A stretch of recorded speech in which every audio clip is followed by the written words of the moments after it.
Hi. Having self-awareness is the first step to living more consciously. Wanting to understand why you react the way you react and why you do what you do is when the awakening process happens.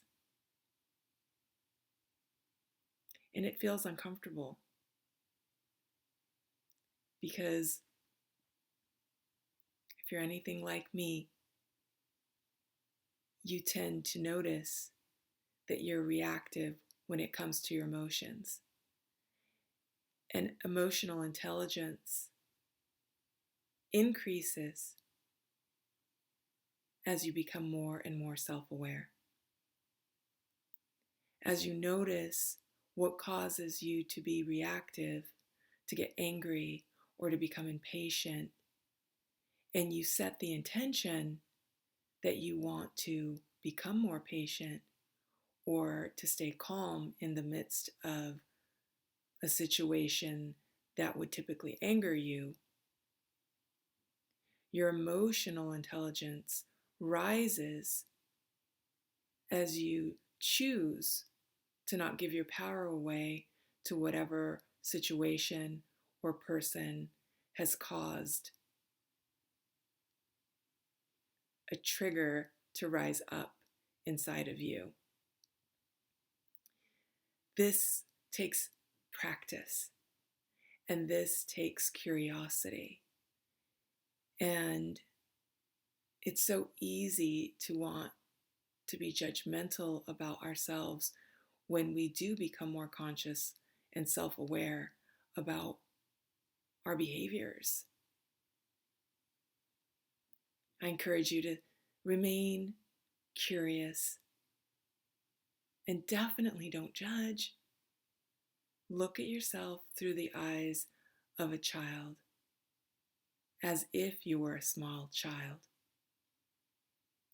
That little girl in you or that little boy in you.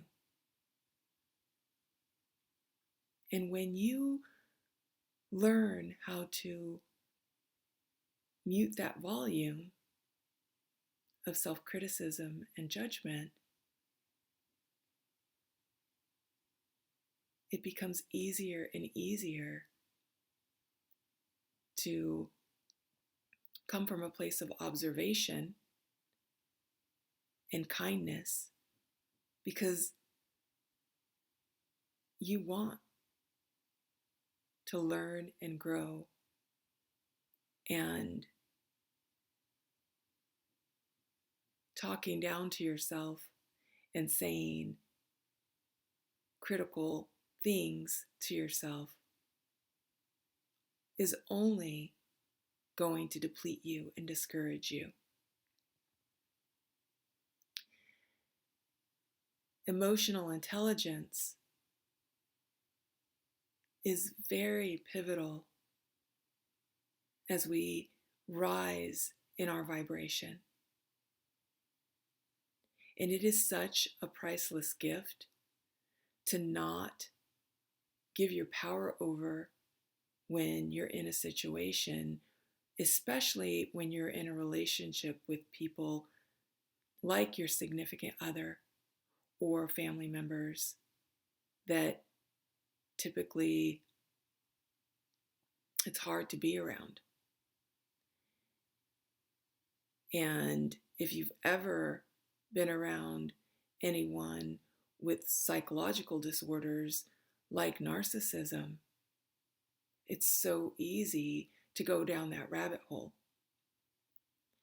And when you have self-awareness and you're aware of your emotional triggers, you're able to educate yourself, be curious about why you're reacting the way you do.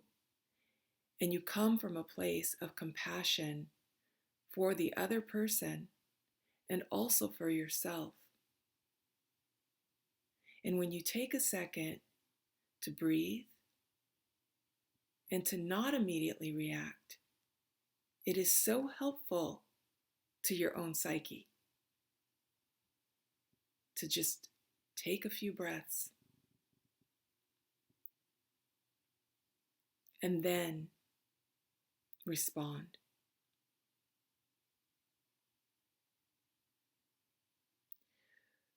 When you do these things daily, repeatedly, you automatically are growing stronger in your spirit.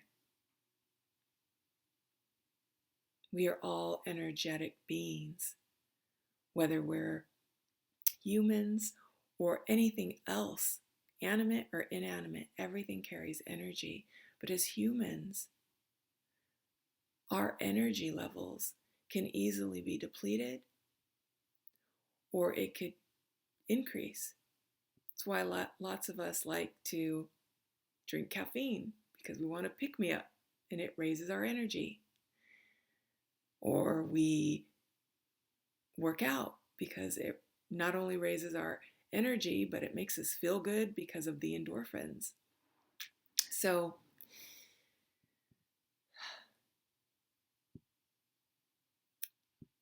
being self-aware, being curious about yourself, and wanting to grow in your emotional intelligence is the first key step to the awakening process. And it's not something that ever is complete.